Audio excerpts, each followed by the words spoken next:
And hello and welcome to Arts and Entertainment. I'm Deborah Gilbert, your host, and as always, it's so great to have you. Thank you for tuning in, and I hope you enjoy the show.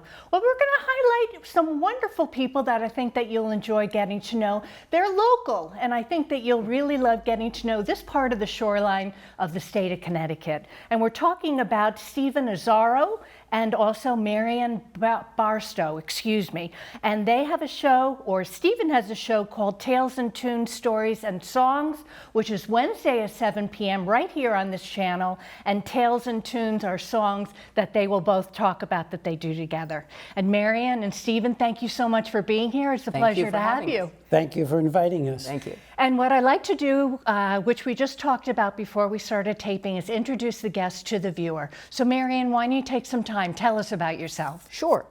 I grew up all over the United States and also somewhat in Europe at particular times, but I landed in Chester, Connecticut. Oh, there you go. And we've been here for 50 years now, and I've become very entrenched in the town itself and all of the activities that it has offered. I participated in a lot of music, but it was all amateur music, I will say, from piano lessons as a kid and high school choruses and a few little theatrical debuts in the Chester Meeting House Players, they were called at that time. And I met Steve in a song circle and enjoyed sitting next to each other, and here we are. Did you think, you're mentioning performing in a musical and theatrical part of you from your past, did you ever think of being a performer? Was that anything that you thought about growing up? It just never developed, you know, and I will tell you, I always, when I was a kid, I wanted to be one of those lounge singers. Oh, there you go. You know, I mean, and I kind of, and I would dance around the house with the Rodgers and Hammerstein musicals and things. I always wanted to do it and never did. And it took retirement and meeting Steve. So I haven't been doing this very long, but I've learned a lot and have enjoyed it very much. And Stephen, why don't you take some time and introduce yourself to the viewer as well? Sure. So I spent most of my career working in the human resource field, many years with Texaco and Pfizer, and my job there was to design and develop and implement management and executive training programs. I've always been interested in music, always. In fact, whenever chores were being done in the house, my siblings would just very kindly tell me to shut up and let it go. But so music is a very important part of my life, and I got my guitar many, many years ago, and just began to work with that. So we were in Fairfield, Connecticut for many years, and then moved up to Killingworth. About 26 years ago, so I've been retired for probably 15 years now, and had some opportunity to do what I like best, which is singing and writing music. You have a guitar in your lap right now. Did you grow up playing guitar and singing? Did you want to become a professional performer? I love music very much. So my mother, who was from Italy, had a brother who was a musician, Uncle Joe. Mm-hmm. And when I made a confirmation, holy confirmation, she asked Uncle, because she knew I had an interest in music, she asked him to send a guitar. So he sent a guitar to me when I was about 15 years old, and that's when I started. And I can always remember when I got the guitar and finally got it in tune, I went, you know, as a D chord, it sounded so good. It sounded so good. Yeah. And even open strings sounded good. And that's when I started, and I began to listen. Of course, I love the folk music of the late 50s and 60s, really enjoyed all of that. And and would just sing essentially to myself and by myself for just years after years. Never really wrote a song until 1978. That's when I wrote the very first song. And then there was a long hiatus when I then had the opportunity to join a group of singers, not ours. And I thought, well, everybody's singing together, we're all amateurs. And I said, well, why don't I try to write a song? So I wrote a song. It's called Tales and Tunes. And I sang it, and they seemed to like it. So I said, well, maybe I should continue. So I did. Pandemic came, and I just got more involved in it. So I've written about 90 songs now. And many of them are on the station with my singing partner, Marion, on all of them. So that's what we feature, and on many, many different subjects. You're mentioning Tales and Tunes, which I didn't realize until you both arrived here, that that's something that is alive and well besides the show. Tell us what that's all about. So the Tales and Tunes, there's two areas you can find us on VSCTV. One is Tales and Tunes. That has the 85 or so songs that we made into videos. So those songs are there. But then there's another show I started about 6-7 months ago, which is Tales and Tunes, Stories and Songs. And that's where I interview singer-songwriters, all original work, for 15 minutes or so.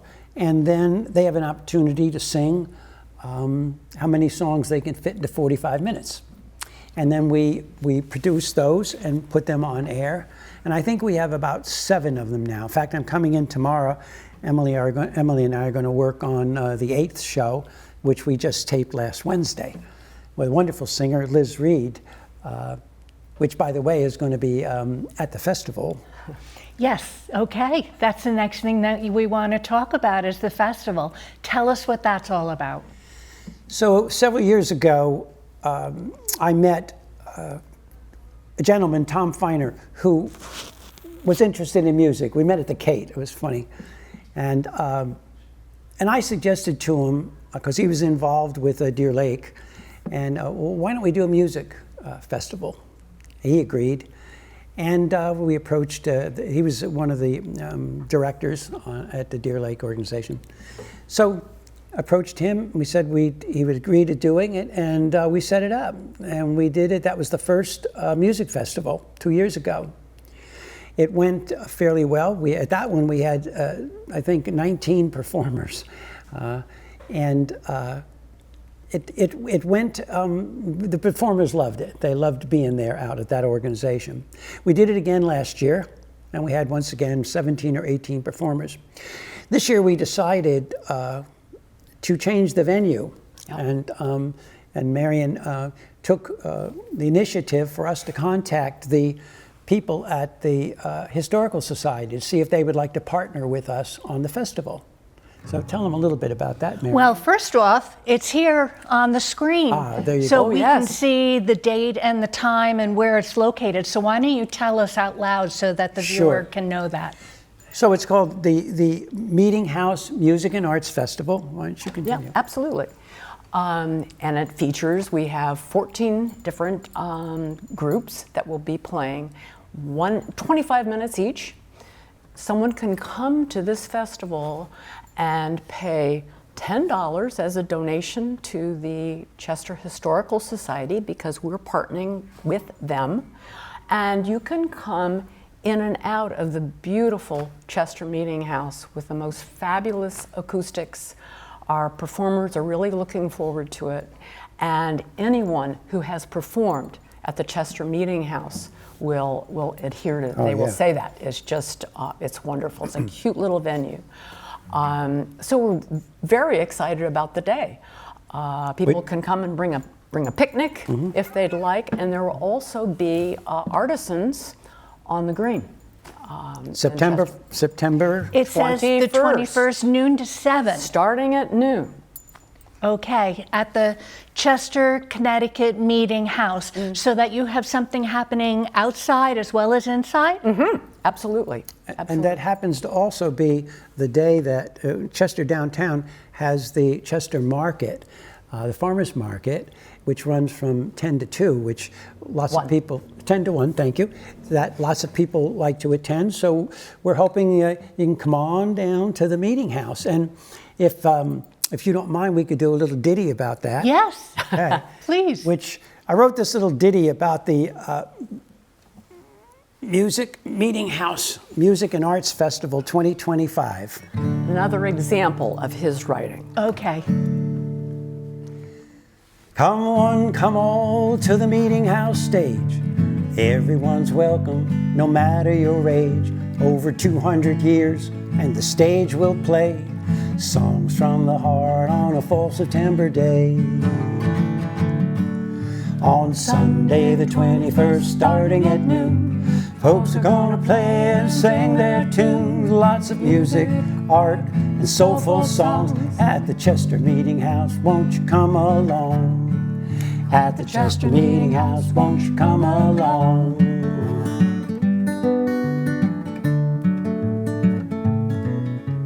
Singer-songwriters with guitars in hand, telling their stories all neatly planned. Original tunes with laughter, some tears, will echo in time throughout the years. Will echo in time throughout the years. Well, thanks to the singers and their passion for art, the volunteers and sponsors, their generous part, the Historical Society for Love and Folk Art, especially you for listening, you're the best part. Well, on Sunday the 21st, starting at noon, folks are gonna play and sing their tunes. Lots of music, art, and soulful songs at the Chester Meeting House. Won't you come along? At the Chester Meeting House, won't you come along?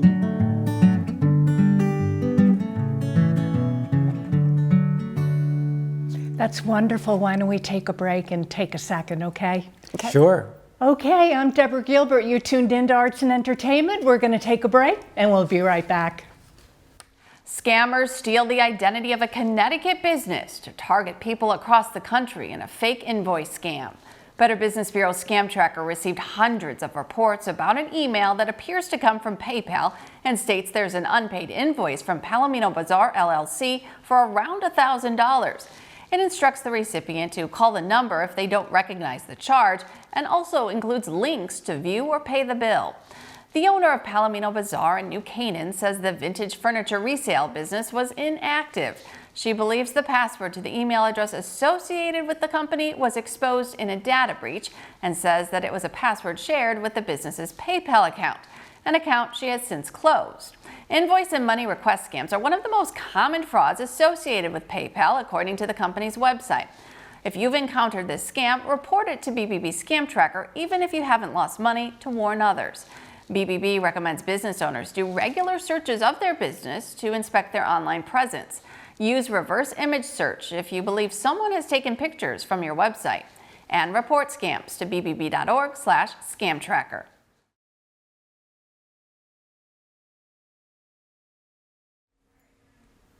And welcome back to Arts and Entertainment. I'm Deborah Gilbert, your host, and I hope that you're enjoying the show. Well, my goodness, that was wonderful. How was it for you? It's always fun. It's a great joy to be with you, and thanking you again for the invitation. And we have a little surprise for you. Oh, yes, you would just mention that. Please, go Got ahead. a little surprise for you, and we're going to do it right now. We'd like to know what you think of this. It's a sort of a world premiere, and we can talk a little bit about writing process and arrangement too. But this song is aptly named Arts and Entertainment. Oh, wonderful. I'm bet. thrilled.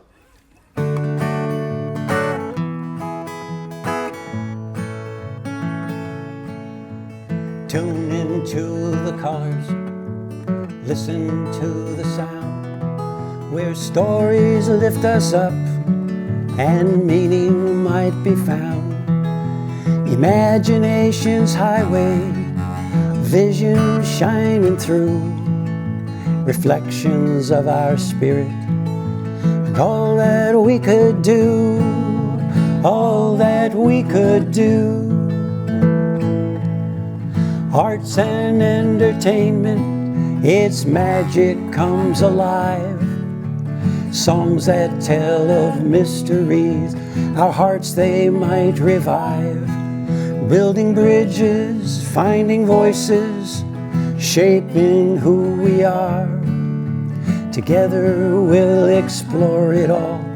Take off for the stars, take off for the stars. From cosmical music waves to stories bold and true, we will find many feelings. Some are rosy, some are blue.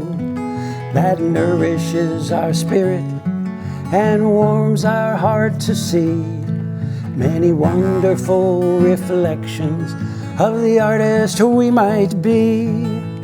Artist we might be.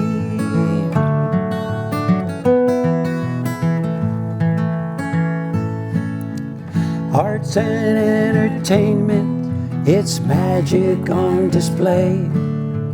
Songs that tell the mystical feelings we want to say. Building bridges, finding voices, shaping who we are. Together we'll explore it all. Take off for the stars, take off for the stars. With inspiration, curiosity, arts and entertainment, wonders of our lives to share, showing we still care, showing we still care.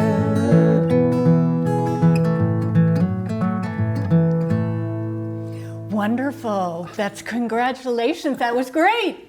Thank you. Thank you. The audience is probably saying the two of you sing so well together. How did you meet and make a decision that you were going to sing together? Well, when we were both involved in this song circle that our mutual friend Marion had been involved with for a while, and I had met this other person at a picnic, and she invited us to invited me to join. When did we meet? Was it Thursdays? I forget. Thursday afternoons. Thursday afternoon. So a bunch of people would get together, and that's when you sit around the circle at random and sing a song, and everybody would sing with you. We'd always say, let's sit next to each So other. Marion's sat next, and I heard her harmony. I said, it's so beautiful. We then sat together all the time, and people noted the harmony. Marion's extremely talented because all the harmony that she does is intuitive. It's improvisational. So I come up with all the harmony that you heard on that song, which I just wrote, that you just saw 2 days ago. Yeah. All that harmony was developed with 3 or 4, rehearsals that we had. I want to say something about Steve and his training from barbershop. And a lot of Barbershop singing. He's taught me an awful lot about finishing sentences, legato, listening to each other. And I was pretty green, and I still am. But I listen to what he has to say, and I think it's helpful. Poor Marion. She's an immense talent, and I'm always hollering. I think you two sound great. Mean. He's really mean. We got to do this. We got to, but extremely fine singer, and as you can tell, I incorporate that into the songs I write. And I wrote that first song. It was called "One Day" back in 1978, and it's on the Tales and Tunes song list. But this is my music book. These are songs that I've written, and I try to keep them all in one book. There's about 90 in here, and I do some from some of my friends too. The old beat and battered book, for Pete's sake. Over here. Is that all right? You had mentioned songwriting. Tell us about that. We're going to slowly run out of time, so please talk about that. And I'll give you an example with the song that we just sung, Arts and Entertainment. So Deborah invited us to come on the show and the Arts and Entertainment show. And I thought, well, maybe let me write a song about arts and entertainment that we can do on the show that'll be special for Deborah and special for the occasion. So in that case, I was motivated by your request to come on the show. And that's why I wrote the song. Now, in other instances, It might be a phrase that I've heard, usually an emotion that I've felt, maybe a chord progression, a few bits of lyric, and then Politics. or it could be, yes, I have issues, topical issues of topical concern, and some of my friends do that too. They're going to be at the Music and Arts Festival, and all of these songs, I see them as our perfect relationship with the Historical Society, because these 14 acts that are going to sing, let's say 5 songs each. So you've got, 70 or so songs that are going to be sung, which are a snapshot, an original singer-songwriter snapshot of this bit of time. Whatever their feelings were, however they express themselves in their song, whatever topics they talk about, are relevant to this period of time. Isn't that true folk music? I believe so, Isn't yeah. that the way you would describe it? I mean, we think of folk music as back from the 60s and 70s and things, but folk music can be right now. It's what people are experiencing. Music of the folks. And invitations to the festival are to singer-songwriters to do their original work, or let's say their original arrangements of a public domain song. This way they have freedom to create what they want, and we're free to use it and to publish it and put it on the station and share with all you folks out there. I often say to the people when they come to and I hope you're coming, Deborah. I hope you're coming. That I say thank you for coming, and listen to the lyrics. There's not a lot of interference. We had some work done in our house, and remember now, this is going to be an individual with a guitar singing most cases. And a gentleman came in, was repairing the bathroom sink. So I said, Jake, I want to do this song for you. I haven't done it at all. I want to know what you think of it. And in there, he's repairing the sink, and I sang the song. And he listened to our songs on the VSC TV. And I said, well, what did you think? I said, they're not very fancy. They're just a guitar and a couple voices and stuff. He says, well, it feels much more intimate, and the message comes through quite clearly, which surprised me. I had never heard anybody say that, because as a musician, you want to get things more involved and, more orchestrated and all that. If we only had an orchestra. Yeah. So I thought that was fine, and gave me a little bit of encouragement to continue writing and singing with Marion, and just be very simple, very plain, very straightforward. We have 3 minutes left just to talk about the Valley Shore Community Television Station, which all of us are here. Absolutely. We both have shows. How did you find it? When did you launch your show? Some 12 years ago, I think it was, they moved from downtown to this facility. And they put in Chris put a advertisement in the paper about people who might want to volunteer. And I came in, and I became trained as a cameraman, which I love to do, a camera person, as I really love to do. And not too long after that, I said to Chris, well, I've written some songs, I'd like to try it. So we came in and began to record some simple songs of mine. I even had the Barbershop Quartet come down one time, and we did some recordings of them. So I've been involved, and actually I started on Mark's show. Oh, sure. And was cameraman on probably the first first year, and then got involved in other stuff and did it. So that's how I became involved in this wonderful local means for folk artists like us, I use the term artists, I think we are, to contribute and to share with other people in our local community and anywhere in the world, really. That's right. Because this is available everywhere. And I put this in the same category as I do our libraries. This is a current library of what's going on now.